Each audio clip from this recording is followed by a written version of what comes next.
For this week's landscape lesson, I want to talk about broadleaf evergreens in the landscape.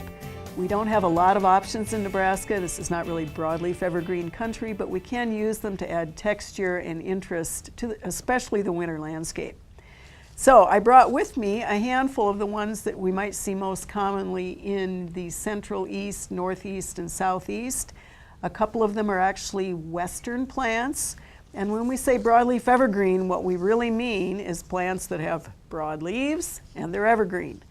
Issues associated with that end up being desiccation in the winter or the drying out. So one of the things you have to consider with broadleaf evergreens is the location in the landscape. This is really important with all plants, but particularly if you think about during the winter months, these broad leaves, whether they are on holly or boxwood or mountain mahogany or some of our viburnums, they continue to transpire over the winter months, and they are particularly susceptible to wind desiccations. So if they're in a location where you have pavement that reflects heat, the temperatures rise and drop rapidly, it's sunnier than it would be in the summer months if they were shaded with other plant material, and that wind kicks in, that will really suck all the moisture out.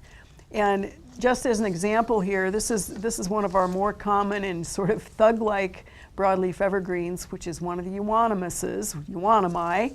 And you can see these leaves that were off the same plant, but they're the ones that were southeast facing against the concrete. So really these are former leaves on this plant. Boxwood is one of the ones that has smaller foliage.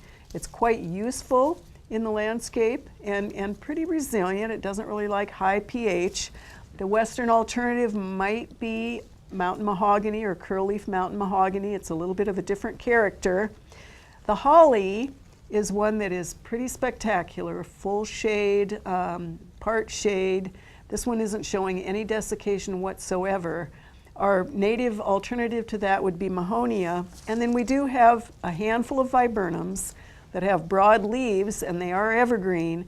They tend to curl when they are not moist enough and when they are subjected to those drying winds. So you get the quality and the texture, but you don't have a plant that looks full.